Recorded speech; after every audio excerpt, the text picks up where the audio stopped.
This is Bloomberg Businessweek. Insight from the reporters and editors who bring you America's most trusted business magazine, plus global business, finance, and tech news. The Bloomberg Businessweek podcast with Carol Massar and Tim Stenovec from Bloomberg Radio. Hi, everyone. Welcome to the Bloomberg Businessweek Weekend Podcast. Well, another packed week, the first and maybe only debate between Vice President Kamala Harris and former President Donald Trump.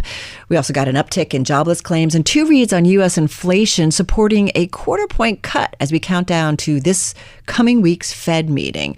We are certainly setting up for a busy September and fall. A theme this past week as the campaigns sprint to the finish: leadership. On that, a couple of conversations about leadership, including one this hour with the former CEO of Dow Chemical. Plus, the next new iPhone. Supercycle or a bit of a miss? And the Bloomberg Big Take on how the world's largest market cap company, we're still talking about Apple, how it came to rule the world. All of that to come. We begin with a look toward the November presidential election. On Tuesday night, Donald Trump and Kamala Harris sparred through their first debate. The former president and current vice president traded barbs over abortion rights, foreign policy, January 6th, and of course, the economy. Although I got to say, Tim, I think while it was touched upon, a lot of people think there was not enough information about it, especially when it comes to specific policies. What do you think? Based on other debates in recent years, doesn't surprise me at all. Yeah. These have never, at least in recent memory, been filled with lots of policy. But I think that's what a lot of voters want to see. I mean, especially from Harris, who they don't know as well, according to polls, as they know Trump. Yeah, I do feel like debates have become, especially for Harris, who's playing catch up in a big way, right? About who I am as a leader, where I stand on policies. Is she just Biden 2.0? I mean, there's a lot of questions out there. I think that's why you still have folks out there saying she's got to do more interviews. Yeah, exactly. So we'll see that if that comes. We'll also see if we get more debates. There's been a lot of back and forth about whether or not we'll certainly see that. Well, for more on the campaigns and the aftermath of the debate, we turn to Stefan Seelig. He worked in leadership roles in both the private and public sectors, including a nearly 30-year career on Wall Street.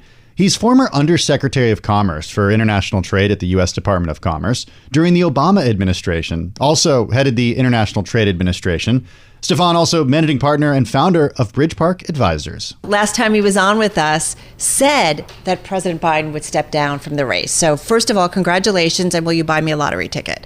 Why did you think that so much? Because he had no choice? Remind us of why you were thinking about that, because it was before he did it, obviously. Yeah, I mean, as you recall, Carol, this was right after the former president was shot. And I thought that, that opportunity for him to look so presidential, frankly, was going to give him a real bump. And I thought it was going to force President Biden's hand. And fundamentally what I told you is when I believed that when he was convinced and his closest advisors and confidants were convinced that he was going to lose, he was going to do the right thing and be a patriot. Do the right thing for the country and for the party, and that's ended up being that's what he did. So your thoughts on last night and what the race is now. Did we get enough when it comes to economics and policy and things that Americans care about? I was actually surprised about how little the debate actually covered economic topics. Where you look at all of the polling, it says economic issues are the most important things that are going to drive undecided voters' votes in the election. One is the economy, and two is inflation. I'm not sure how kind of inflation is hand. Not part of the economy. But I think we got far less of a real substantive dialogue on those topics than I would have hoped and expected. And I also thought that there was really very peripheral conversation around China, which I also might have expected, given the important issues that our country faces with its greatest competitor. We did get some conversation on tariffs, and Donald Trump did push back on what we heard from Kamala Harris by saying that the Biden administration did leave intact some of the tariffs that the Trump administration had put on China. What are your thoughts around those types of protectionist trade policies? It's interesting, Tim. Actually, both parties are really largely aligned on tariffs and trade, actually. There are, of course, some nuances. Former President Trump is doubling down on his reasonably aggressive, trade stance. What he said, at least, was he would implement tariffs of 10 to 20% across the board and 60% on goods coming in from China with a broad brush. I don't think that's particularly effective. To be sure, tariffs have an important place to protect industry, U.S. industry, where those industries are critical to our national security interests. But when you do it on a broad brushed basis, at least it's my view, that the light's not worth the candle, because clearly it's inflationary. I think it actually costs you more jobs than it saves you, and costs get passed on to the consumer. And frankly, there are a lot of industries where we are just not competing effectively on a global basis, and as a result, taxing those goods coming in is just bad for U.S. consumers and is inflationary. So it's not apples to apples in terms of what Donald Trump is proposing now, Stefan, in terms of more Chinese goods that are coming in versus what we've seen during the Trump administration, what continued into the Biden administration, specifically on high tech and chips in particular. So it's not the same thing. Well, the tariffs, let's separate. One of the things the Biden administration did was export controls as it relates to chips and critical technology. But specifically as it relates to tariffs, this started with steel production. And the issue around state-owned enterprises in China, which control steel production and now are by far the leading producer of steel around the world and have flooded the market. The fact is, President Trump put on tariffs for imported steel from China. The fact is the Biden administration kept those tariffs, but the fact is China's behavior has not changed. And so the question always should become in these circumstances, was it effective? Right. And at least so far in changing Chinese behavior as it relates to steel, it hasn't been effective. And in fact, it's gotten in many ways worse, because the Chinese economy has slowed, and as a result, their domestic consumption of steel has gone down. And what's happened to all that steel that continues to be produced? It's being sent overseas, driving down prices and creating real global instability in that steel in the steel market. You did mention the economy and inflation, two things that we know, thanks to poll after poll, are on the top of mind for voters. We learned a little bit more about Kamala Harris, but still, since she's relatively new as a candidate and doesn't have a full policy position out there, we don't know everything about how she feels about this stuff. Some of her other policies that she's unveiled in recent weeks include no taxing tips. She's come out with that. First-time home buyers getting some sort of home buying credit, expansion of the child tax credit, supporting small businesses, we learned in recent weeks, with tax cuts there.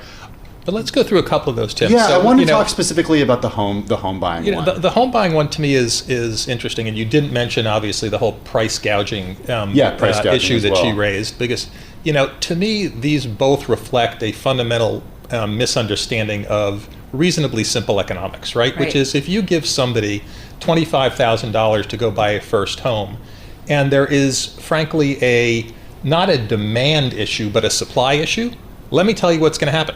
That curve goes up, and houses are going to cost $25,000 more. Basic economics. Basic economics. Yeah. So I just don't see how that works and does what she wants to do, which is to actually assist new home buyers in affording their first terms. What it's going to do is just increase the prices of homes.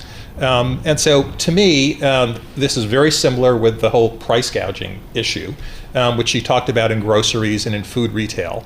As we all know, when you don't let the market set prices, that leads to inefficiencies. Right. And in this particular case, would lead to shortages in certain goods. Again, supply and demand, as Carol suggested, sets prices. And when government artificially sets prices, you lose the signaling impact of what supply and demand leads to, and as a result you get market inefficiencies, which is going to be bad ultimately for consumers, because when they go buy macaroni and cheese, it's not going to be on the shelf, because companies aren't going to be able to make enough money. I would also observe that it's not like the food retailing industry is such a profitable business. Yeah. I mean, at the height of the pandemic, the best grocers were making 5-ish% margins. Right. And so as a result of that, the notion that they're price gouging is a little bit of a head scratcher. One thing that stuck with me or stayed with me from our last conversation is, the stock market isn't Main Street, right? And so there are a lot of Americans that are struggling. So I'm trying to understand, because this race is a close one, no matter what. And these are two people who stand for very different things and are very different candidates. Why is it in such a rich country and in a market where companies seem to get richer and richer that we're not able to pass that wealth on to more workers? I know wages are starting to go up, but how do we fix that? Well, look, I mean, there I know that's a big one. that is a big one, and it relates, at least in my view, to education, to opportunity, which touches a whole host of policies. But I think very narrowly, as it relates to what is causing the dissatisfaction with the economy today, it is because prices are elevated. And prices are elevated because of what happened in COVID and what's happened after, where both administrations, frankly, have a lot to answer for because of the increase in the deficit that both parties' policies caused. And until they tackle that, I think the conversation about the stock market is high, interest rates are low, inflation is under control is fine. But as your last guest or commentator suggested, inflation is interesting, but it's a point-to-point measure. It has nothing to do with prices. Right. Prices are high. Right, and they haven't come down. I think the problem is Americans, most of whom have not experienced inflation, don't understand that about inflation. They think of inflation as what they pay at the gas pump, and they see those prices fluctuate. So they do see gas prices come down, and maybe that's what they expect other prices to do. And gas prices are now at a 3-year low. Former President Trump is very fixated on oil and gas prices because he thinks there's a direct linkage between gas and prices and inflation. I don't get that economics either. In fact, there is no more of a global commodity than oil and gas, and those prices are not set narrowly based on U.S. production. And so I think that's another example of, especially given the importance of energy in Pennsylvania, another example of campaign rhetoric as opposed to real economics and real math. Every time we wrap up with you, I'm like, wait, I have a million more questions. So you have to come back again. We're always happy to join you guys. So much appreciated. Stefan Stenovec, thank you so much. Managing partner over at Bridge Park Advisors, as we say, former Undersecretary of Commerce for International Trade at the U.S. Department of Commerce. That was during the Obama administration, but really looks at things from, as we say, the public and private sectors. All right, folks, you are listening and watching Bloomberg Business Week.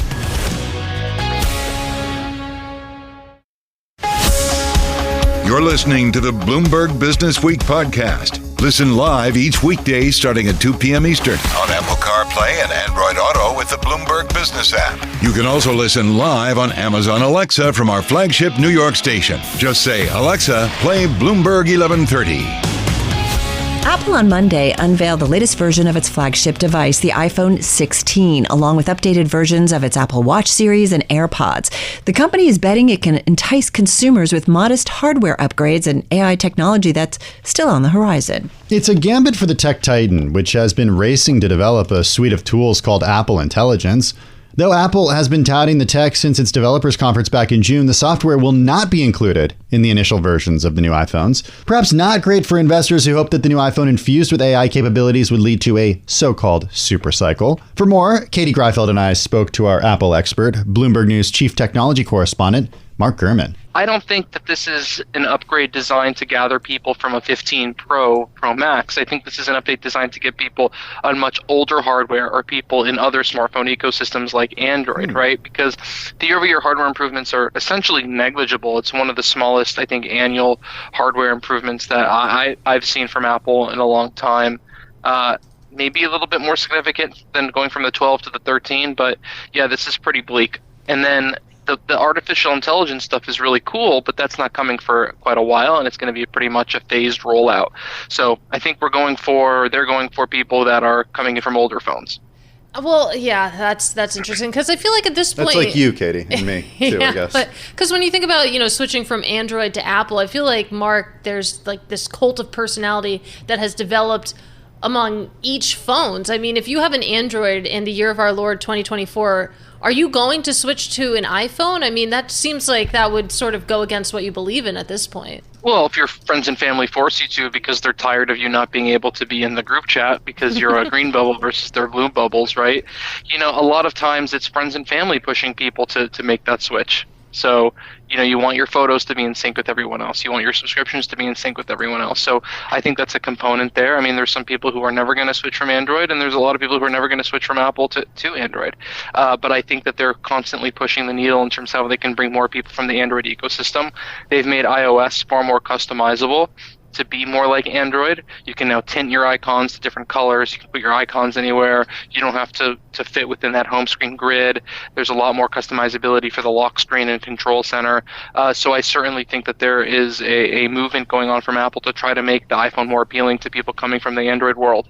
Network effects, Tim. Yeah. Very important. Yeah, I think there are case studies for business school written about Apple's and you've network been to effects. business school. Well, Mark, I do wonder. I mean, you bring up, Mark, the idea of people going out and buying iPhones or getting their family to do it. Didn't Tim Cook a few years ago kind of rib somebody and told him to go buy an iPhone for his mom or his grandma or something? Well, if you think about it from a financial standpoint and from a fiduciary duty standpoint, he probably didn't need to say that, but his number one priority is to make as much of a return as he can for shareholders, and what drives that return is revenue.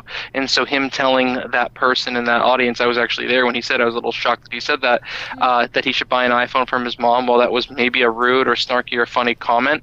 The reality is that's what he has to say.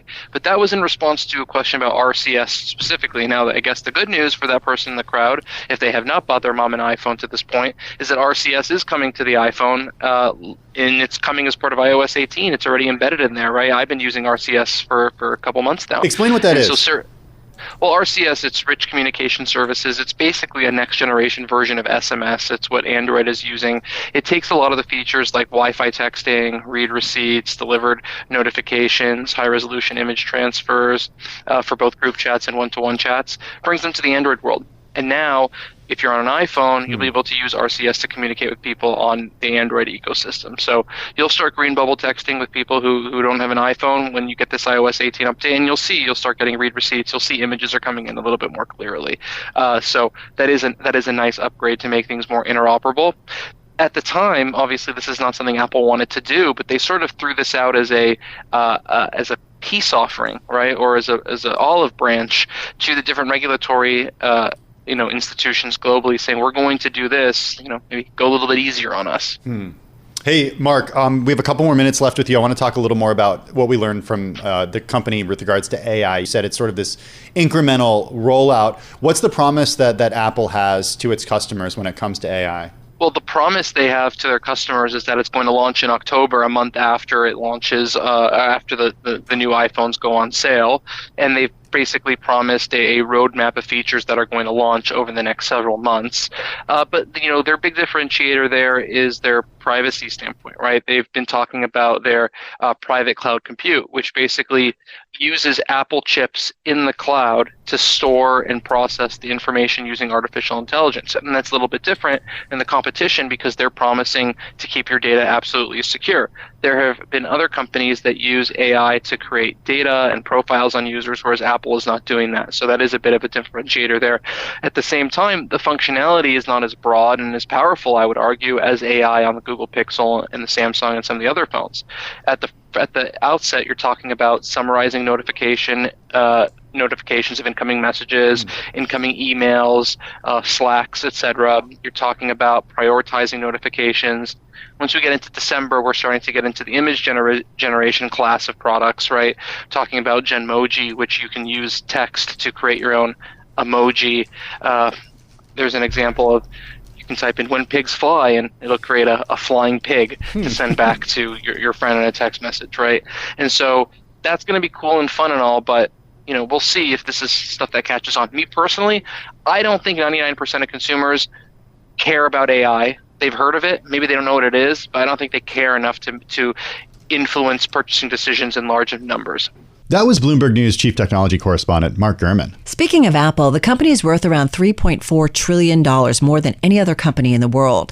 Its 2023 revenue of nearly $400 billion makes it about as big as the entire economy of Denmark or the Philippines. And though most of the business revolves around selling iPhones, it is definitely much more than just the iPhone. Last quarter, for example, Apple's sales just from digital services reached $24.2 billion. That's more than the combined revenue of Adobe, Airbnb, Netflix, Palantir, Spotify, Zoom, and X from Elon Musk. Investors seem to have no problem with this kind of dominance. Apple's soaring stock price over the past decade makes that clear. Regulators, on the other hand, well, they've got some questions. Yeah, they definitely do. Bloomberg News technology reporter Austin Carr and Bloomberg Businessweek columnist Max Chafkin wrote all about it in this week's Big Take about how Apple has come to rule the world. Austin joined Tim and Katie Greifeld. The controversy comes down to how much Apple controls its ecosystem, what they will let into its so-called walled garden, the sort of confines of its platform. And the truth is they don't let a lot in that they don't regulate, review, and also charge certain commissions and fees on, which is what a lot of developers are taking issues with. If you want to see where the market is seeing a little bit of change, it's actually in Europe with the DMA, the Digital Markets Act, with the European Union, has put Apple on under some pressure to actually change its ways and open up that walled garden effect. So actually there, you're seeing some pretty novel differences with how you have an iPhone in the US.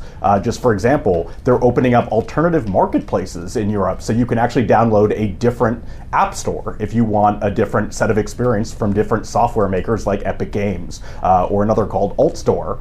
In fact, over in the EU, you can actually delete Apple native apps, like soon you'll be able to delete the browser, Safari, the camera app, and even the App Store itself, which is opening up a sort of fundamentally different experience that's a little bit more flexible and open than what we have in the rest of the world. So that's actually a good preview of what you might see on the horizon, depending on how regulation shapes up in the US. And it's interesting because you contrast that with investors. This feels like potentially a case where regulators and investors are at odds here because, I don't know, Austin, do you see any signs that investors are uneasy with just how dominant Apple is? No, I mean, I think that lock-in effect is actually what ironically makes it so enticing for investors and also such a beloved company for consumers. I mean, look, the tough thing for the DOJ here in the U.S., which filed its antitrust complaint earlier in March, is that what they take issue with, the way that Apple controls its ecosystem and integrates its hardware, software, and services, is usually what consumers really love about it.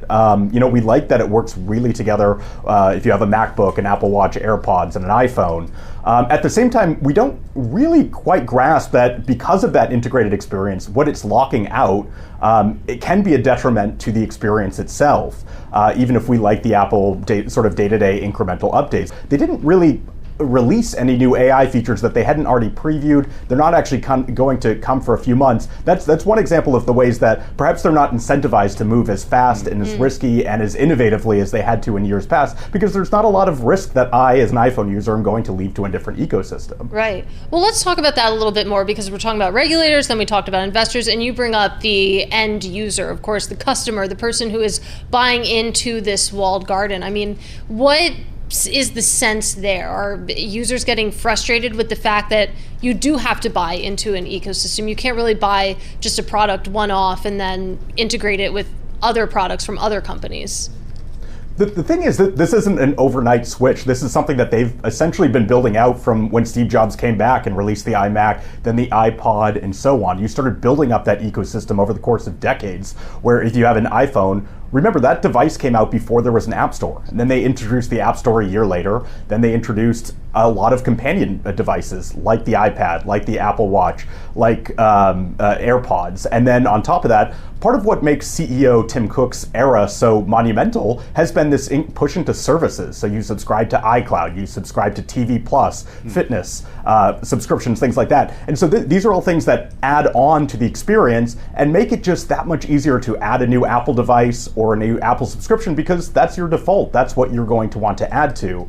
Now, that also makes it easier to escape that ecosystem. You know, once you've invested thousands of dollars in the Apple ecosystem, you're not going to suddenly overnight switch to a Windows PC or a Google Pixel phone just because they add a new AI feature. It makes that sort of moat that Apple has all the wider, because it is very difficult to people not just to switch one device, but to switch their entire portfolio of hardware and software. And I think that's why shareholders really love Apple stock, because its moat is so wide. Its walled garden barriers are so tall. Austin, you and Max, I love the way you start the piece, that iconic 1984 Apple ad. the sort of David versus Goliath, and where Apple has come since then, and from then.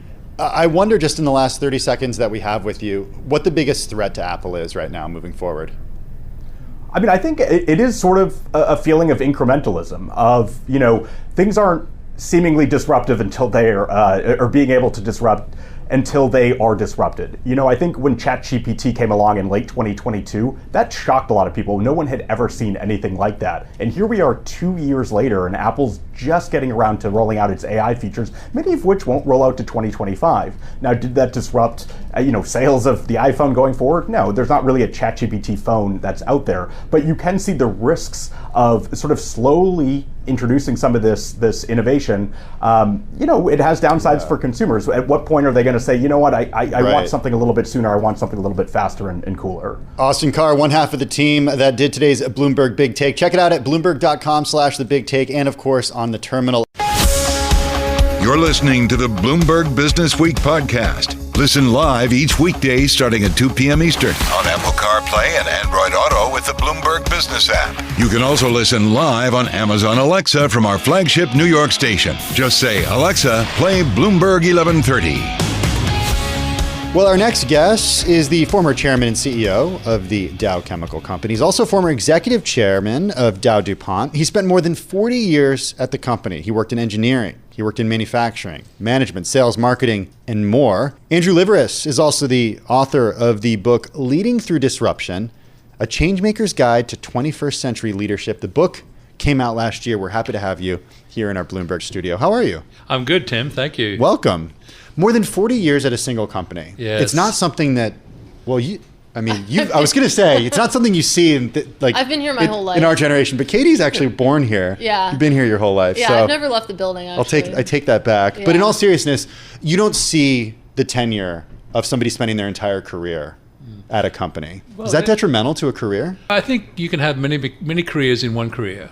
And I had many geographies. I was hired in Australia, worked in Hong Kong, spent a lot of time in China, Korea, Thailand, brought to Louisiana, might call that a different country sometimes, and then, back to Asia. So they moved me around. So as a young person, I never thought I'd be a global nomad. I became one. And then to the book, I became a global citizen, which I don't think there's a lot of us around. And I think big American global companies do that to people. They expose us to these different risks and uncertainties and make you as a young person have experiences that you otherwise would not get in sort of a singular career. So I didn't consider it one career, nor 40 years. Every time someone says that to me, I say, really? That long? Doesn't feel like it. No, a second, lightning second. Wow. Yeah, that's really interesting. I mean, do you think that's important experience to have, this idea of being a global citizen? When you take a look at corporate leadership today, do you view that as a prerequisite? Yeah, I think the world has gone tribal. We're all retreating to our tribes. We're not understanding each other. And the vacuum from political leadership is huge, as we're noticing everywhere in the world. Democracy and capitalism is going through a divorce. And so the distribution of wealth has been uneven, and now we've seen decades of it. And those of us who are lucky to be born in the right place with the right parents, yeah, we're good, but that's a small percentage of us. So then how do we bring these tribes together in the 21st century? The digital assault on all of us is known. We are clearly getting assaulted with information that we can't make sense of. Young people are seeing wars around the place. They're seeing what's going on with the environment and social injustices. These tectonic shifts, all of us are retreating to our tribes. So the term global citizen and how to bring these tribes together in this new world of ours, 21st century, is really what the book speaks to. My observation is that everything still is community-based. We like neighbors. We like being in person and having, a beer or a barbecue with our neighbors. We're going to create that feeling on a global level. And to do that, you've got to get the right type of leader in place. I'm glad you brought this up, because I've been referring to this article that Simone Foxman wrote at the end of last month quite a bit, because we've seen this backlash of DEI at companies. Yeah. So I'll read from it. Lowe's, Harley-Davidson, Tractor Supply, Deere, Brown-Forman, and most recently, Ford, the latest in a string of high-profile companies. They've pulled back on pledges to commit to diversity, equity, and inclusion programs, many of them that were made in the wake of George Floyd's death. back in 2020. How do you see the role of a corporation or a company in a world where there's so much pushback when a company comes out and speaks for something? Should companies even be speaking out for or against this stuff? Yeah, I'm very big on purpose-based leadership being values-based. Societies are demanding that we earn the license to operate as enterprises. Society has evolved from 100 years ago, 50 years ago, 20 years ago. DEI became a fad and became something that I think the term wokeism was born. That's when it's at its worst, because if it's a quota-based system or a prescription or a rule in some financial capital allocation process, that's not DEI. Okay, DEI is absolutely putting in place human systems that respect each other and have integrity and treat each other fairly, and that those systems are transparent. And I happen to believe that global corporations like Dow do that and do that well. I'm on the board of IBM. We do that very well there. But to do that across cultures, we're finding that actually we're not taking time to walk in each other's shoes. And that if we look within a country, take the United States, we are divided because we're not taking time to understand each other. Who should take the responsibility for that? Clearly government. But government is spending all of its time trying to get elected. It's very short term. So we say what's popular. So populism, anti-DEI, or pro-DEI, is the wrong prescription. What you've got to figure out is how to actually put in place long-term measures to allow access to the two things that matter in human evolved society, education and health. And you think you can do that without a company coming out and looking quote-unquote woke? Absolutely. I mean, Dow, we had our own healthcare system for our employees. We absolutely totally hire with equality and social justice in mind. We go to all the schools where we can get diversity of talent. Look at me. I'm an Australian of Greek origins from northern outback Australia. How did I ever become CEO of Dow? So I was given opportunity. Companies can do that. I think the answer today is don't look to the political body. Look to the enterprise that is purpose-based and don't make it a fad that comes and goes. Well, this conversation reminds me of sort of the backlash we've also seen against ESG, of course, especially when you think about the governance part of ESG. And I mean, one of the rallying cries for sort of the anti-ESG folks was that, why are you not focusing on making money, basically? And they would say that there's a tension there between that values-based leadership and actually making a profit, making money. I mean, how would you answer that? Yeah, the first chapter in the book is on that topic. And the first thing I say is, can we get away with these acronyms? Stop them. Stop them, please. Acronyms. They don't mean anything. ESG meant nothing to nobody. So then people started attacking it on the money-making thing. So I divided it into its three very important subjects: environmental stewardship, social stewardship, and governance with a big G and a little g. And then I take all those subjects and I look at them from the point of view of what's my long-term cost of ownership if I put all those things in place. And by the way, if I do things right by the long term, I set a standard so high that if governments regulate and regulate correctly, then absolutely I can make a profit when no one else can. In other words, it's not the 90-day return I'm looking for with E, S, and G. It's actually the return over 10 years, which is in essence what you do when you build a building, when you build a factory. You look at what the impact is on the human system and the environment, and then you become the steward of what is E, S, and G. And I divide the subject in as a business subject. At Dow, sustainability wasn't an initiative. It was absolutely a business subject. What about politics? Everyone loves talking politics. Yeah, let's go. There's a lot of it around lately. What should the role of a leader be, a leader of a corporation be, in a highly charged political environment? So the extreme of politics is what we're living with, whether it's in Europe. I said democracy and capitalism going through a divorce, mostly because of short-termism and the disease of short-termism. Politicians are trying to get elected. And we should know you were lead of President Trump's Manufacturing Council, right? And also President Obama's. And also advised President Bush on energy. You've been doing and politics. President Biden on infrastructure. Okay. And I've just been given a request from the Harris campaign to help out. So all of that to tell you, I'm not afraid of politics, because what I do as a corporate leader is embrace policy. And policy is where the word politics comes from. And if I embrace policy that is fair and balance, it doesn't become extreme, because you have to compromise. US politics used to understand the art of compromise between the houses and the executive branch. Lost that. Probably the last administration that had compromise in its mix was the Clinton one. And so we've gone to these extremes where left-wing policies and right-wing policies. So who's going to fill the vacuum? I think enterprises and corporate leaders should. Why? Because they run ecosystems around all communities. A Dow, 160 countries, pretty much half the states of America. We listen to communities. This is what politics has stopped doing.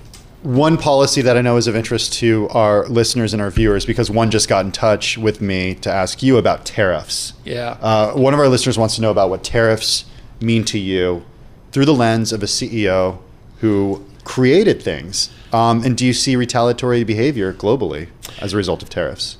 Believe it or not, this is my second book. My first book, Make It in America, was written in 2011 after my observation that China and a lot of the countries in the Far East in particular were my competitors. They weren't companies, they were countries. American global companies competed against countries who subsidized their industries, solar, renewables, wind, EVs lately. That type of subsidy is not fair market practice. So how do you equilibrate unfair market practice? Well, you put in place rules, standards. In other words, what's the standard for selling a product in my country?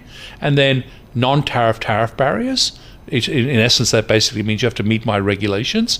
And then if they all fail, then you have to resort to tariffs. I'm not a fan of tariffs, but you've got to provide a runway for competitive advantage. A competitive advantage comes from your ability to not be subsidized and to actually do it based on human talent. Capital is no longer a differentiator. And innovation. America has still got the best innovators on the planet. They don't need to be subsidized. But do they need a runway where to actually scale and make money so they can afford to build and innovate? The answer is yes. Tariffs at best is a temporary fix, not a long-term fix. More than 40 years at one company, you saw a lot. I'm going to ask you about some of the challenging times that you saw at the company. How do you deal with that challenging legacy? The decades, before I joined Dow, Dow was founded in 1897. So the many decades of learning how to work with government and agencies as America progressed and obviously understood science and chemistry and its effects on human ecosystems and environment, it meant that firstly the birth of the EPA, and then I talk about the 5 Ds. The first D is defiance. They don't know what they're talking about. The second is denial. That's not us. The third is they're not going away. Let's have a debate. And then the fourth D is, the debate's not leading anywhere. Let's have a discussion about how to fix something. Those 4 Ds, I'll get to the fifth in a second, is what we learned in terms of how to work with government on the regulatory side. So by the time I became CEO, I actually learned that the most powerful combination of words as it relates to what you just asked about, chemistry and the environment, chemistry and human systems, was regulation that was smart. Smart regulation meant the regulatee, Dow, had to work with the government body and actually help come up with the better regs. Why? Because science changes. We can measure things in parts per trillion today, whereas 30 years ago, parts per million. And so that ability to do that needs to be shared and made available. So that's what I did at Dow. I made all that available so that governments could work closely with us. I spent more time in Washington than any other former CEO because of that. In other words, I've got to help them help us. The 50 is do. Let's do something about it. Let's not just talk. And so putting it into an action, if you're running a 100-year-old company, it's not a startup, right? I mean, you've got to create an entrepreneurial culture that got us there in the first place. Everyone had to be small once. When you become big, you've got to remember what made you good when you were small. And so I got our PhDs and our scientists with our customers to come up with the better answer. And that sort of mindset around science and chemistry, I talk about it in the book. We've got to absolutely humanize science. We've got to make our scientists as heroes as our sports stars on with the Olympics these days, or our celebrities. We've got to look at, as young people, we've got to look at science and say, these are the problem solvers. And trying to change that attitude, change the company's culture. And that type of company then has the right to operate in the 21st century. And of course, I digitized, I made it sustainable, all those things. Now, to do that, I had a 15-year tenure. Most CEOs don't last that long. I had to see through what I said I would do And I happen to think I was an entrepreneur from a young age, 21. I just didn't know it. Today, I would say I was a corporate entrepreneur. And I think we need that type of leader in charge, to be flexible, agile, resilient, patient, but of course, collaborative, to absolutely totally get the other side of the conversation to the table. And you bring up the Olympics. You did my segue a little bit for me. In talking about the 5Ds, you bring up the Olympics. You want to make your scientists as famous, as revered as Olympians. Let's actually talk about Olympians, though, because this is really interesting. You are involved in planning the 2032 Olympics in Brisbane, your native Australia. I actually was in Paris. I heard during the commercial break. As a viewer or athlete this year? Not as an athlete. Okay. We are training super hard for 2028. Not sure I'm going to get there. Okay. But let's talk about 2032, because Paris did a beautiful job. I know that you spent several weeks in Paris as well. What experiences, what takeaways can you take from Paris as you look to the future, as you look to 2032?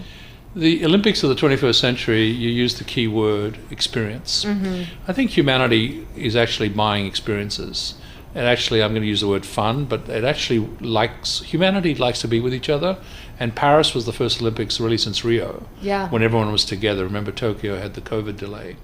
That opportunity for the Parisians to put on the best of their culture, which they did, but to make it fun, to make it urbane.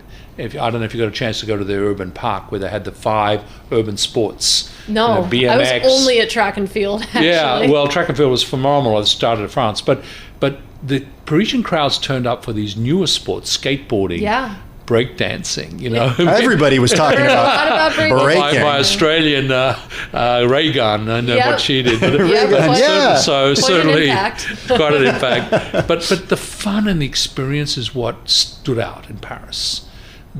So humanity basically went back to the ancient Greeks, I'm of Greek descent, and said, let's put down all of our ills, all of our woes, and let's enjoy each other.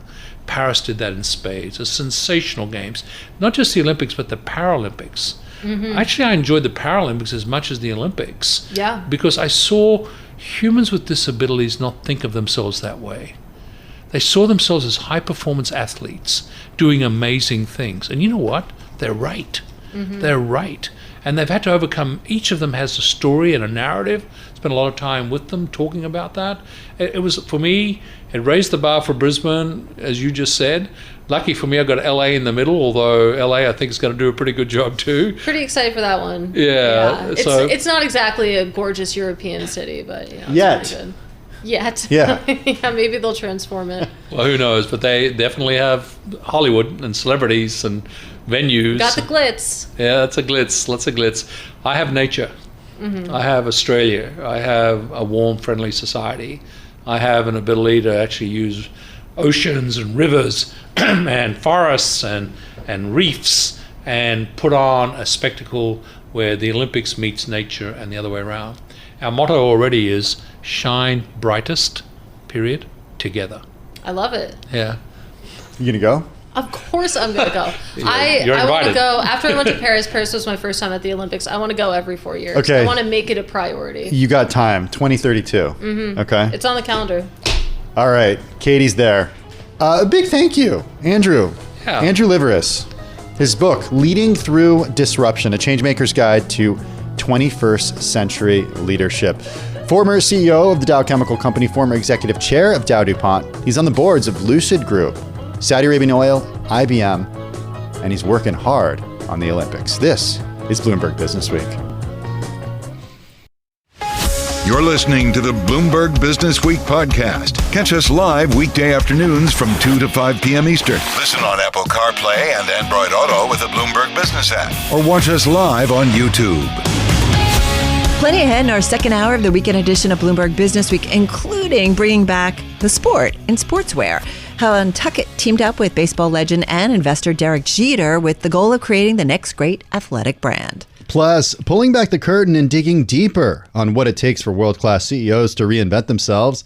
the author of The Journey of Leadership, joins us later on. First up this hour, it's been pretty slow progress, but the gap between women and men in leadership roles at U.S. business schools has been shrinking, especially as more women are promoted to positions that are stepping stones to deanships. According to research by the Association to Advance Collegiate Schools of Business, in 2023 to this year, women deans at 368 U.S. business schools represented 30% of the total. It's an increase from 17% in 2007 to 2008. What's more, the AACSB found, women now account for 43% of associate business school deans. It's a position that often leads to a deanship. 34% currently in that role were once associate B school deans. All right, so it sounds like the trend is a good one. Even though the gap is shrinking, women still make up only a third of all business school deans. One of those deans is Wen Mao. She is dean of the Villanova School of Business. She joined Tim, Katie Greifeld, and Bloomberg News senior editor Dimitra Kesanides. Dimitra, I want to start with you. I want you to set the scene for us because each year you spend a lot of time focusing on business schools for Bloomberg Businessweek. Take us into the gender gap when it comes to leadership at these schools. Well, it's just like the numbers that you just mentioned. I mean, there's been a substantial gender gap, but we see it narrowing, and importantly so. I think you see it to some degree in a way with our guest today, with Dean Mao of Villanova, women who've been at these institutions for a while, who've been growing in different positions and moving their way up. And as we see more and more of those women sort of stepping into these associate deanships, they're primed for taking on these roles. I think it's just the generation and the time that we're in, that it's all kind of coming together. There's still a gap. And even I think there's still a bit of a gap. I'm looking it up now, and I'll know that in a minute when I put my finger on it, when it comes to salary and some other differences.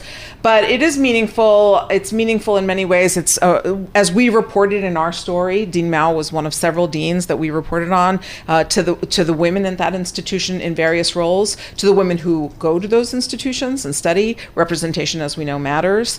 And I think it's a very meaningful change also, just given the way that these institutions are led. There are differences, and so I think that it's something that we're gonna be happy to keep tracking in various ways. Well, Dean Mao, come in on that point. Of course, you're dean of the Villanova School of Business. I actually went to school at Haverford, just 2 miles down the road. But you've been with Villanova in various roles since 1996, I believe. So what was the path to finally becoming dean of the business school? Oh, it's pretty much my entire career. Mm-hmm. So I started as an assistant professor in the economics department, really 1 year out of the graduate program, and then became tenured at the business school, and then took on the department chair role only because my colleagues wanted to hear me call Chairman Mao. So they waited. They said they waited for 10 years for that to happen. When it finally happened, they're like, yeah, we want her. I never actually wanted, because in academia, I think what drew us to this profession, at least most of us, I try not to overly generalize, is the degree of freedom. You don't really have a boss. I mean, department chair really isn't a boss. It's really everybody is your boss.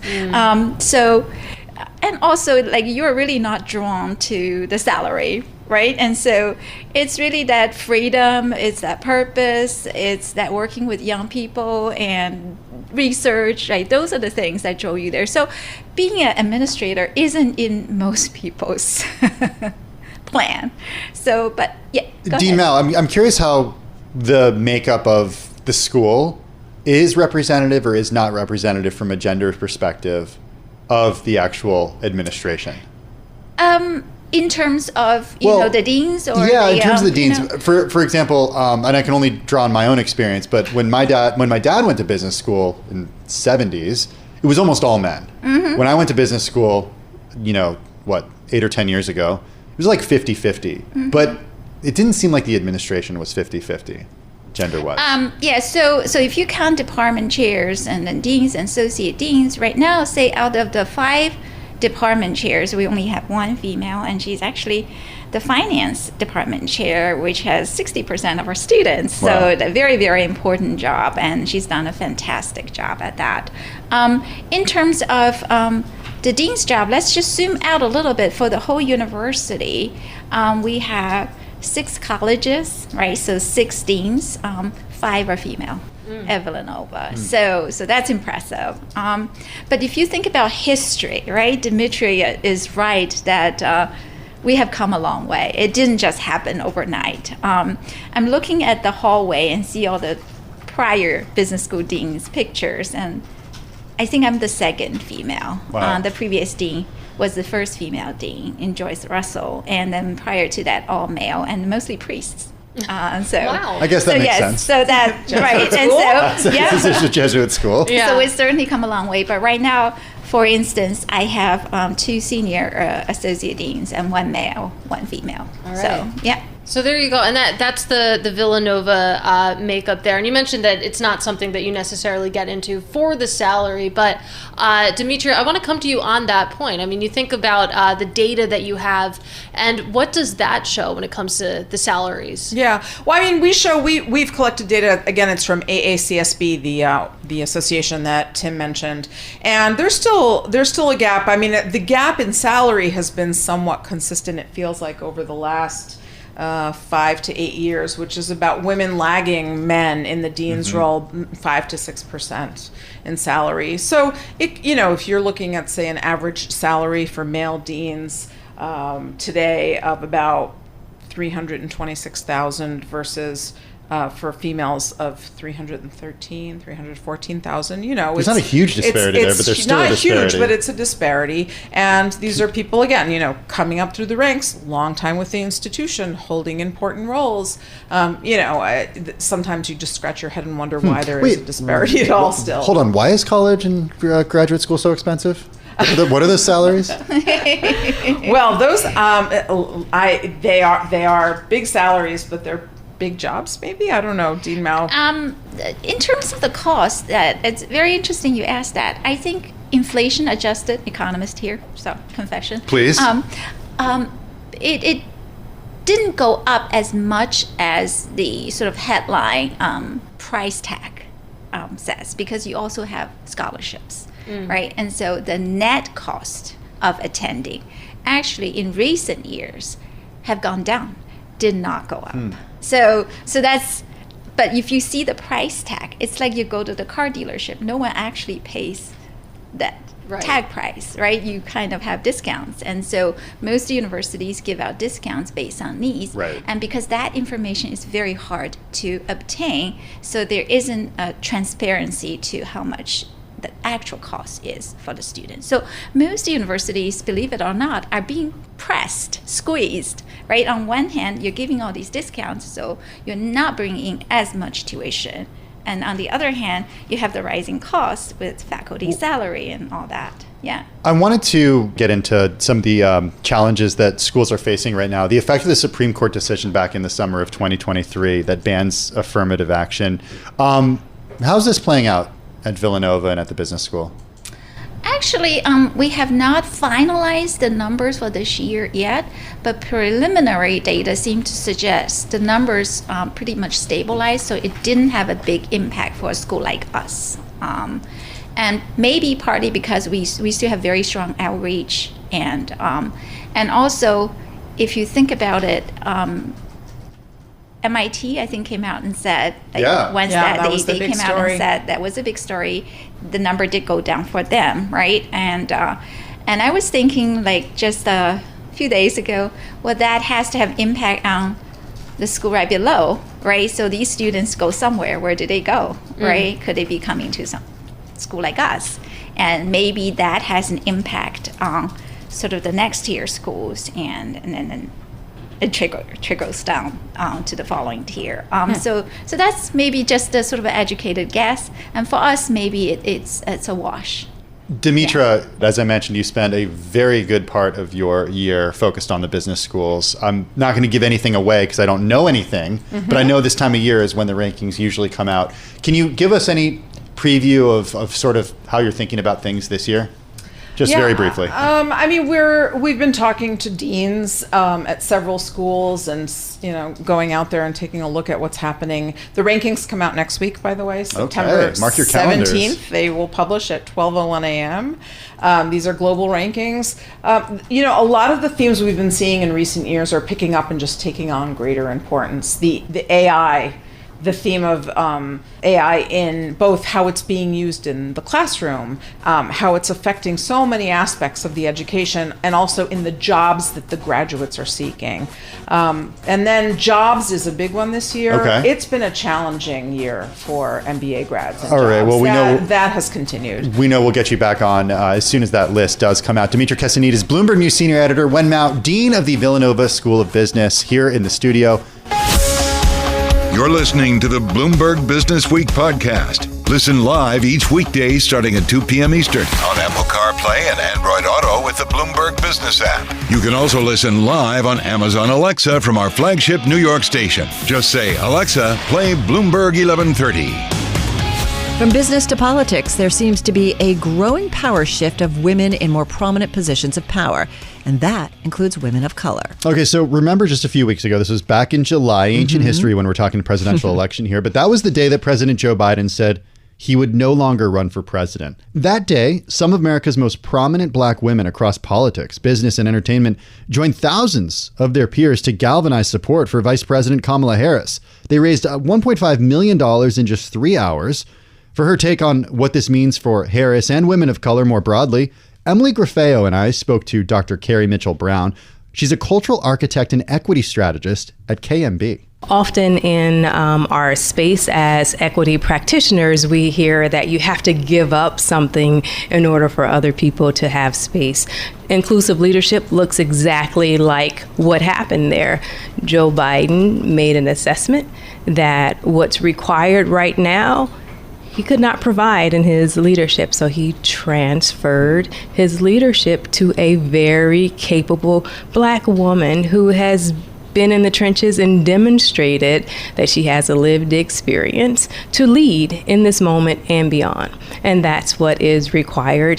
And he did that very, very well. And it came off as very powerful and very transformative. And others can take up that practice in moving when their leadership no longer meets the moment. What is the next phase of this power shift towards women? I guess, how do we keep this momentum going? Because now we do have, a black woman kind of front and center stage.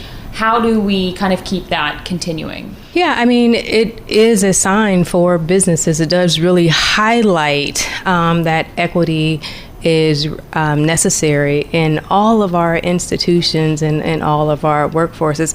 Ketanji Jackson Brown, I mean, she's at the pinnacle in her career as well. Supreme Court Justice. Supreme Court Justice, absolutely. We saw a lot of that happening when she was finally confirmed as well.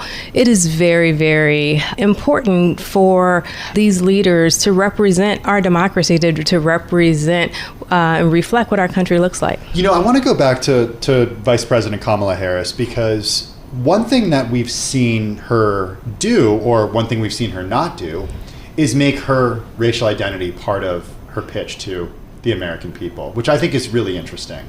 Yeah. She has not made that a big part of her campaign. No, she has not made that a big part of her campaign, and it's not her only identity either. She's American, she's a woman, she is multiracial, and she is representing. When she accepted her nomination speech, she represents all people, and she talked about doing that for her entire career, of the people. Right? And most women who lead organizations, who lead corporations, who lead labor unions, who lead think tanks, they don't lead as, I'm a black woman president, I'm a black woman leader. We have 2 women currently who are black that lead Fortune 500 companies. They don't lead with, I am a black woman CEO. No, I am the CEO of the company. That's a tiny number. It's so tiny. So tiny. That is not representative of It is not the representative of the U.S. population at all. There's a lot of work that needs to be done there. But my example is still the same, that they don't lead with "I am a Black woman leader." I am a leader. What groups do you target in your work as a cultural architect and equity strategist?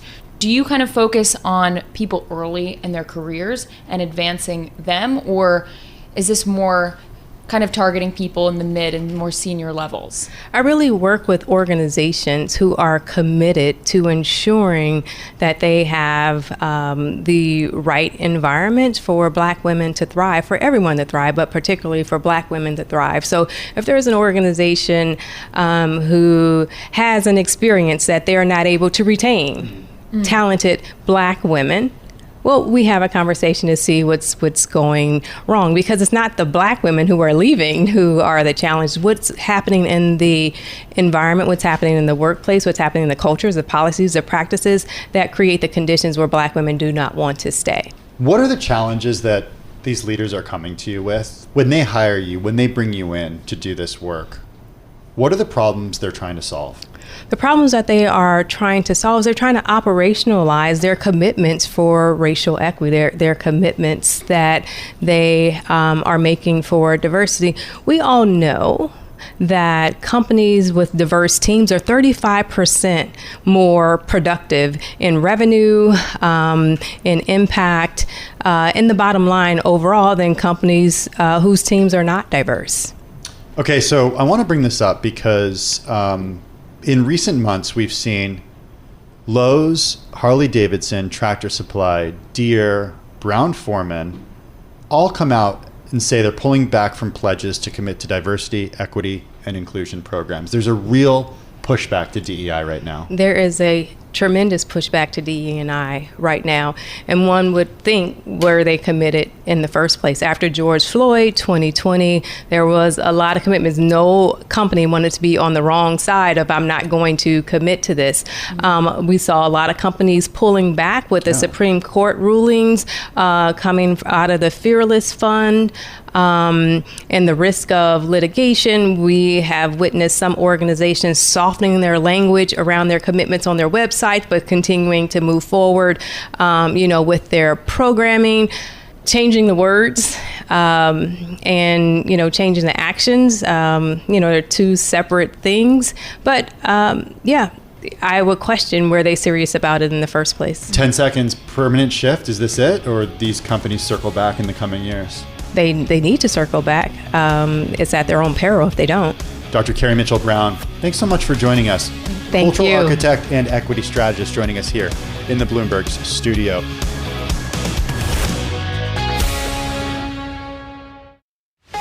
You're listening to the Bloomberg Business Week podcast. Catch us live weekday afternoons from 2 to 5 p.m. Eastern. Listen on Apple CarPlay and Android Auto with the Bloomberg Business App. Or watch us live on YouTube. All right, let me throw out one metric. I guess I kind of got to do this. The global sportswear market size, valued at nearly $413 billion in 2022, estimated to reach nearly $749 billion by 2031. And listen, there's a lot of players in it, and looking to take a share of it is a partnership by our next two guests, both with brands that are very well known, now with a combined brand known as Greatness Wins. So let's get to the interview with Moore joining us here in the studio, the founder of Untuckit, who came up with the idea for his casual shirts while working at GE Healthcare. Chris Riccobono back with us. Also with us, Hall of Fame shortstop and 5-time World Series champion with the New York Yankees, also an e-commerce investor too, Derek Jeter, both here in the Bloomberg Businessweek studio. Okay, guys, first up, we want to know how you guys got together. How did this come together? Who called who? Who had the idea for who to get involved? How did it come about? That's a good question. You start. We'll see what version comes out. Go ahead. I was going to say Derek reached out to me, but that's not how it worked. So over the pandemic, I was looking to solve another problem in the fashion industry, and I thought about athletic apparel. And it didn't exist for me, something that had a great fit, but also had performance first in mind. So I came up with this concept and this idea, but now I wanted a few athletes behind me. And at the time, I think Derek might have still had a contract with Nike or it was winding down, and I didn't think that I could get to him or that he'd be interested. But after a year of bothering him and his agents, he actually called me and said, "Chris, I'm just not that interested and excited in this. But I said, he can't get off. I said, he can't get off the phone, Derek. How can I get you excited? So we talked for a while after that, and we kind of came together with both of our visions. You know, I'm the apparel guy. That's the way I think about it. Derek's was a successful entrepreneur, but also very successful as, you know, a Nike guy. Yeah. So I knew that he had a lot of insight that I didn't have, and he shared it with me, and we launched the brand about a year and a half ago, and we're having great success. Okay, you weren't excited, and then you became excited. How'd that happen? How'd you make that turn? Well, I think, you know, first and foremost, getting to know Chris, we talked about the idea. I've had relationships with athletic brands throughout my career, and great relationships, and I still do today. Right. And, you know, when I was first speaking to Chris, I was like, well, first of all, you know, this is a crowded space. It's not as easy to attack this space, and it's going to take some time, and it's going to take a lot of energy. And I wouldn't say I wasn't excited, but when I do something, I'm all in. And if I'm not all in, I'm just not going to do it. And at that point, when we were having the discussion, I said, you know, I don't think now is the time. And then we actually got together. We had a chance to look and feel and touch the product, and that started getting me very, very excited about it. So I guess that's the best way to put it in our short period of time. You do, though, Derek, probably get a lot of investment pitches, not just in the apparel world, but no question, from lots of different entrepreneurs who want your involvement. What was it specifically about this one with Chris, with Untuck It, that really caught your eye? I think you got to get to know the people, any business that you're in. It's the same thing when you're on a team, on the field. You have to have the right people on your side. Or a co-anchor. Exactly. I was going to say that, but you didn't give me enough time to say it. And, you know, I just found Chris to be very, very passionate about it. You can't fake passion. You either are or you aren't. And, you know, even when I told him that I wasn't interested, he kept calling, and we kept having the conversation. And I knew if you're going to be successful, you need those types of people on your side. I always think about that. I remember talking to a top M&A banker, and he's like, the only way you get deals done is the CEOs have to like each other, and that's how you get things come to the table. Would you say no to a great deal because you didn't like somebody? Oh, without a doubt. I mean, you end up working a lot. It's funny. When Derek said that he wanted to be more involved, and when he goes all in, I was thinking he was just doing that as an equity play to get some more equity. Yeah. Not that he actually wanted to be. And Derek's like that. I mean, he wants to talk about everything, every decision. And you want somebody who's really I want involved. something that, yes, because I don't know everything, and I definitely don't know everything in the athletic apparel space. So it's been a really... This is recorded, right? I'm going to play that back to him. We're going to play that back. You can do that. You can loop it. You can loop it. Yeah, exactly. Well, the same thing for you. I mean, Derek, when you get involved in something, how... You know, we asked about what made this interesting, but in general, how involved do you want to be? I mean, how much do you have to love the brand that you hook up with? You have to be involved. I mean, otherwise you're just giving your money and you're hoping someone else runs with it and makes you more. But when you're passionate about something, when you put in the time, you put in the effort. I think the best thing to say about us is we disagree probably more than we agree.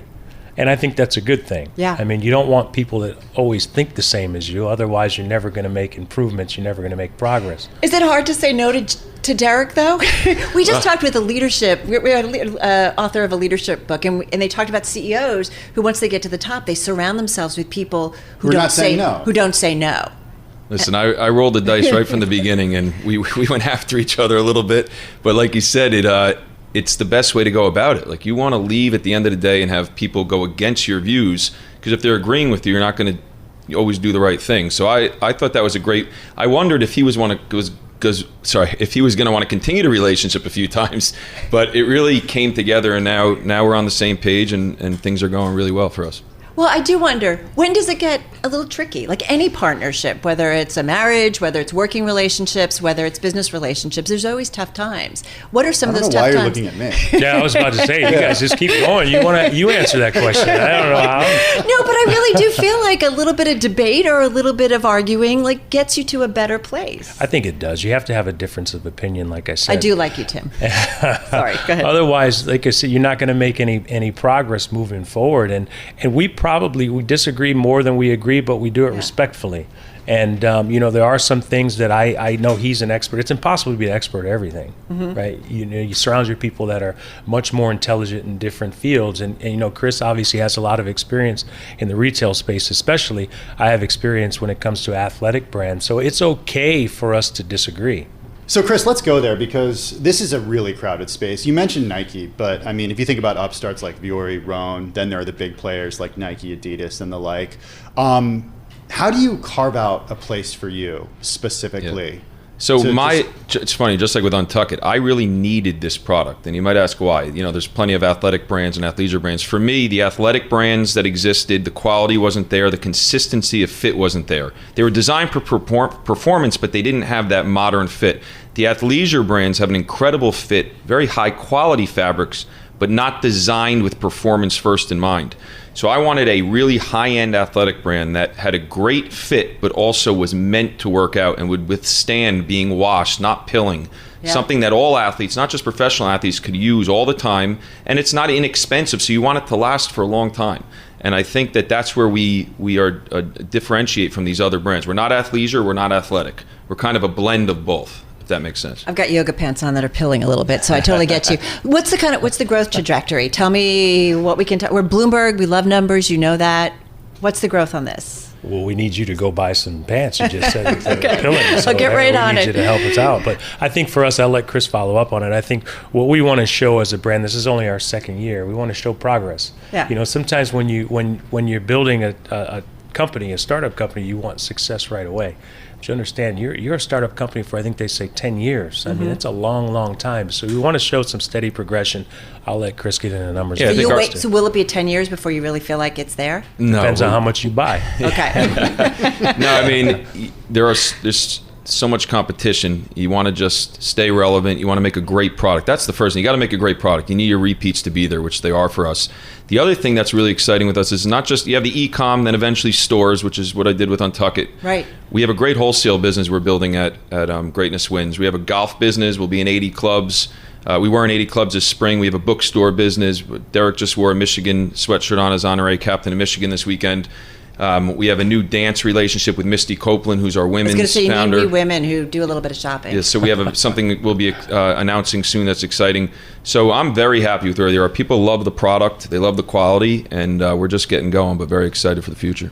All right, we're going to just shift a little bit, because I am curious, Derek, are you looking for any other investments, in sports, beyond baseball, or maybe a MLB team or anything? No, I've been down that path. No, I'm going to take a break from that. I spent a lot of time with my 4 kids who are 7 and under, so it's a full-time job, especially when you're talking about Major League Baseball ownership. So at this particular point, I think I have my hands full. So yeah. Well, when you say take a break, are you ruling it out for the future, or do you want to get back into ownership? I learned a long time ago, never say never. Yeah. Because you never know. I just said it 3 times in a row, but you don't know where the future is going to lead you. But at this particular point, no.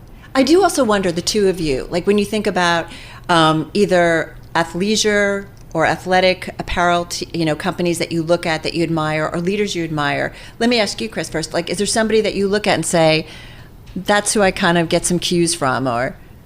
I mean, we always talk about Nike and the Jordan brand. Those are the greatest, probably the greatest brand maybe ever. So while, you want to be them, but if you're half of what they become, you're very successful. And I think the athleisure brands are great too. I mean, I won't name them because, but I think there's a lot of great brands these days. So we're just trying to differentiate, give a reason, why you might need our product versus those products, and hopefully it works. Leader, you look at? Oh, you're smiling. There's a lot. It's one that comes to mind. He said Jordan brand. MJ's been like a big brother to me, and I think I have young kids now, and you want them to choose their career path and find someone that they can look up to. Yeah. You want them to see someone who's been successful, and you talk about Michael and what he was able to accomplish on the basketball court, but I think you look at athletes post-playing career, he's up there at the top with what he's been able to accomplish from a business standpoint. So he's someone that I look to and go to for advice. All right, you're going to go there? You go. World Series. Baseball. I know. I have to do this.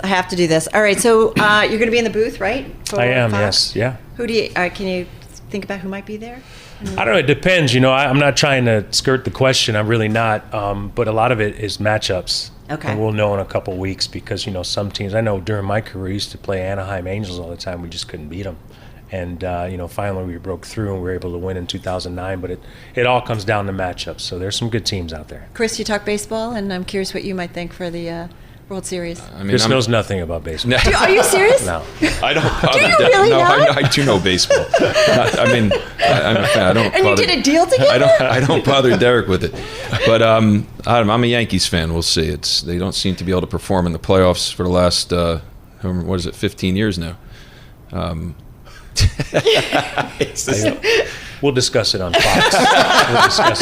Hey, listen, guys, got about 40 seconds left here, real quickly. In I don't know, a year from now, what's the conversation around your company? I think we'll start to look at stores. I mean, I love stores. Not many people do in retail. We have 90 of them at Untuckit, and we're opening more. I think it's really important for the male shoppers, so I think we'll look at that, and we'll look at continued growth in these different areas that we discussed, bookstores, golf, e-commerce. So it's very exciting. Same thing for you, Derek. In terms of greatness wins, in a year from now, what are we going to be talking about? Well, I think it's all awareness. You want people to be aware. You want to walk around the streets and see people wearing it. And I'm very confident in the fact that someone buys our product and they wear it, they'll be happy with it, and they'll return as a customer. And no pilling, you promise? Well, you got to tell me. Okay. Derek Jeter, of course. Chris Riccobono. You guys got me flummoxed. You're listening to the Bloomberg Business Week podcast. Catch us live weekday afternoons from 2 to 5 p.m. Eastern. Listen on Apple CarPlay and Android Auto with the Bloomberg Business App. Or watch us live on YouTube. Well, our next guest has 30 years of experience at McKinsey & Company, focusing on projects related to organizational change in companies that range from high-tech to banking, healthcare, industrial, and more. He's a senior partner at McKinsey and senior partner at McKinsey & Company and co-dean of the CEO Leadership Program, the Bauer Forum. He's also got a brand new book out. It's called The Journey of Leadership, How CEOs Learn to Lead from the Inside Out. Ramesh Srinivasan, welcome to Bloomberg Business Week. How are you? I'm good. Thank you for having me. Well, it's good to have you with us. My first question is very basic. There's 4 co-authors on this book. How do you write a book with 3 other people? It's actually a fantastic experience. I've learned a lot from my co-authors, Dana, Hans Werner, and Kurt. Obviously some of us took the lead on different chapters, but bringing the different perspectives together was a fantastic learning experience for us. All right, so which chapters did you write? So I wrote the chapter on humility. That's one of our first chapters. I wrote the chapter on vulnerability. I wrote the chapter on control is an illusion. Happy to talk about that. But I'm also, as co-dean of the Bauer Forum, I've been in the journey of many CEOs who've gone through the program. More than 500 CEOs have gone through it. So I have a good view of all the chapters. How many leaders come to you guys and they're not great leaders to begin with? Like by the time you become a leader in that sense and you're like a leader enough to, hire McKinsey. Right. You've obviously done some things right. You have done some things right. And I think you've got a good achievement orientation. You've accomplished something, but yet you want to learn. So people come to the Bauer Forum, people come to our leadership programs because they at least have that initial sense of wanting to learn. So there is some self-selection in that process. Okay, so talk a little bit about just the experience of sort of understanding what makes a leader successful. Oftentimes we talk to CEOs of companies, especially this time of year, because it's like book season. Yeah. These CEOs, they spend 3 decades at a company. Oftentimes, the folks who are writing books about leadership are the ones who are retired from leading these companies, not necessarily day-to-day working with other CEOs. So talk a little bit about bringing that perspective. Yeah, we have stories of both CEOs who retired and we have stories of CEOs who are still active. And I think what we found is, and this is the concept of inside-out leadership that we have described in the book, successful leaders, especially in a world that is changing so fast with complex geopolitics and technology disruptions, they think a lot about who they are, what is their purpose, and use that to inspire their teams, inspire organizations. So our big learning was that the model of the imperial CEO no longer exists, and use that to consciously inspire their teams and their institutions they're leading. What about inspiring just by paying really good wages and giving benefits and making, I just think about for workers, it's interesting coming off the debate, right? It's like the economy. And even though wages have gone up, there are workers out there who don't feel like they are participating, especially when it comes to publicly held companies, in the fortunes of those companies. So what about something as simple as that? I understand they're like kind of rah-rah, inspiring your team. But it's hard, I think, for some folks who say, okay, great, I've got an inspiring leader, but I'm having trouble because my wages haven't gone up as much. You're absolutely right. I think these leaders think about stakeholders and have to think about all stakeholders, their employees, their team, society more broadly, their customers. I'll give you an example of Frank D'Souza, who was one of the co-founders of Cognizant, Indian IT and BPO company, thought a lot about, even if a frontline software programmer reached out to him, he would always connect with them, respond to them.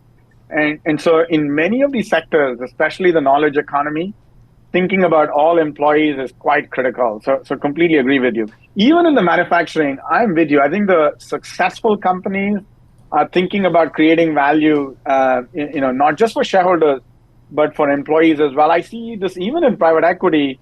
Companies are thinking much more about broader participation in creating value. How do they justify that from a cost perspective? I think all our research at McKinsey shows that deeper engagement, investing in employees, taking care of them, benefits, well-being, that absolutely leads, that deeper engagement leads to better productivity, better performance, better financial returns. There's a lot of research that confirms that. You do talk to CEOs, and you mentioned the head of Cognizant, but I'm just curious, talk to us about some of the CEOs that you did talk to for the book and what you wanted to get from them and include. Yeah, Frank is actually in the book, but beyond Frank, a couple of other CEOs, Stefan Bancel of Moderna, when he wanted to, he had the aspiration of developing the vaccine. They'd never manufactured a vaccine before. So he told his head of manufacturing, tell me what support you need to make 1 billion doses of vaccines. And the head of manufacturing almost fell off the chair, but they also realized that, Stefan not only set an aggressive ambition, but was there to support them, roll up his sleeves, solve problems with them. Another is Wendy Kopp of Teach for America and then Teach for All. When she took Teach for America to now in 60 countries, she realized the value of the importance of understanding the context, understanding the entrepreneurs, social entrepreneurs in these geographies, and has come up with this model of collaborative leadership where the fundamental idea of education equity is the same, but she's had to tailor the model and inspire these leaders to have the kind of impact in these 60 countries that she never thought was possible 15, 20 years ago. A lot of your own work has focused on organizational change, as I mentioned in the introduction. This is just another way to describe how companies organize themselves from a human capital perspective. And I'm wondering, over your 3-decade career at McKinsey, what the biggest shift in how organizations have realized how they can be more efficient, what has that shift been? I think the biggest shift is the notion of purpose. So we often talk about people, purpose, performance.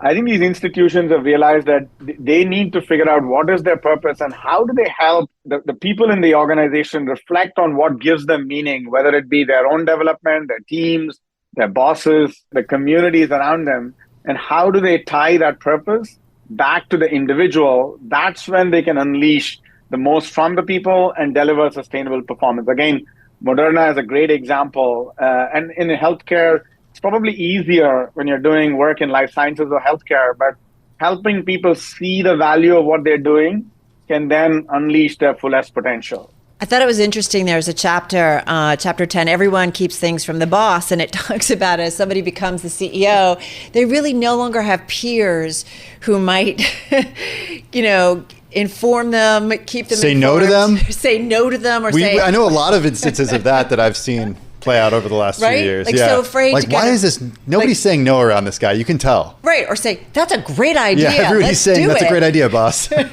So, you get in this vacuum. And, I think there's a lot of either founder-led companies or founder-created companies that ultimately get into a problem where nobody wants to tell them, Don't tweet anything. Don't tweet that. Exactly. No, I just think about, here we're looking at companies like Starbucks and Chipotle went through a period, like these companies so identified with their founders for a long time and went through some tough times. I don't know.